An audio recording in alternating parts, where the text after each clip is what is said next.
Son Excellence Anne Lougon-Moulin dans les locaux du Sénat ivoirien à Yamoussoukro. Une visite au président du Sénat, Jeannot Ahoussou Kouadio.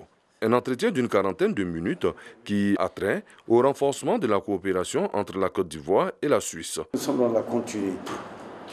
Dans la continuité, la belle et grande coopération entre la Suisse et la Côte d'Ivoire, dont l'initiateur premier, le président Félix Houphouët-Boigny, qui depuis toujours a pris pour modèle de développement, modèle d'équilibre social et de cohésion sociale la Suisse, qui est certes un pays géographiquement petit, mais grand par le type de modèle que la Suisse a toujours donné à l'humanité.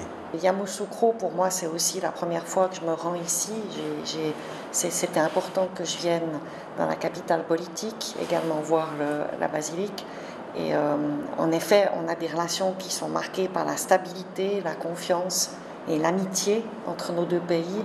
Et c'est ça qu'on veut tous poursuivre et qui a été réitéré durant cet entretien excessivement chaleureux. Les relations diplomatiques entre la Côte d'Ivoire et la Suisse sont vieilles de 58 ans. Elles sont intenses dans les domaines de la formation, de la culture et de l'économie.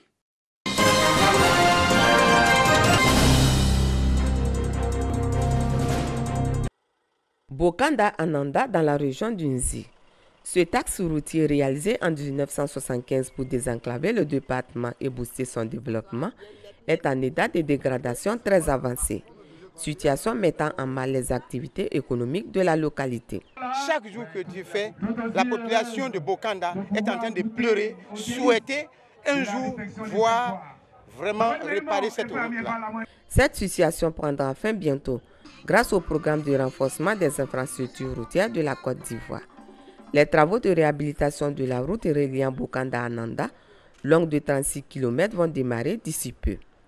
Le ministre de l'Équipement et de l'Entretien routier Amédée Kouakou, accompagné d'une forte délégation, a lancé le démarrage des dits travaux pour un coût global de plus de 20 milliards de francs CFA, financés par l'État de Côte d'Ivoire.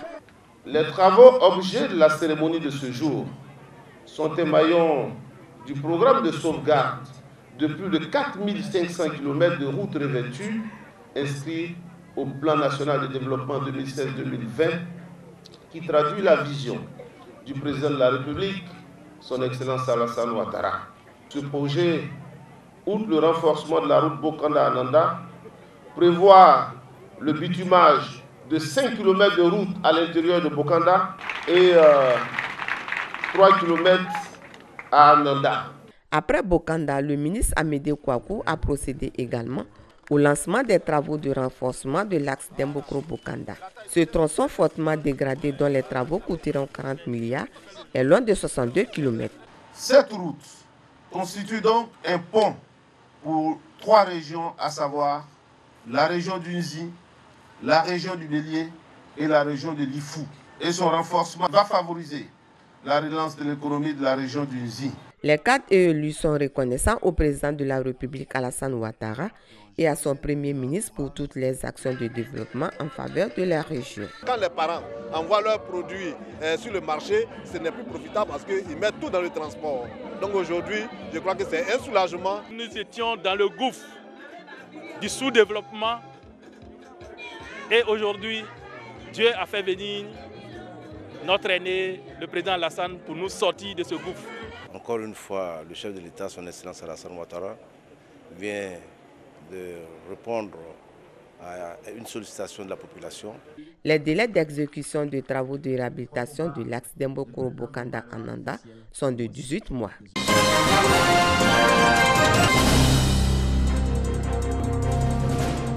Du statut de secrétariat national à celui de secrétariat d'État au renforcement des capacités depuis septembre 2019. C'est une évolution qui nécessite une mise à niveau.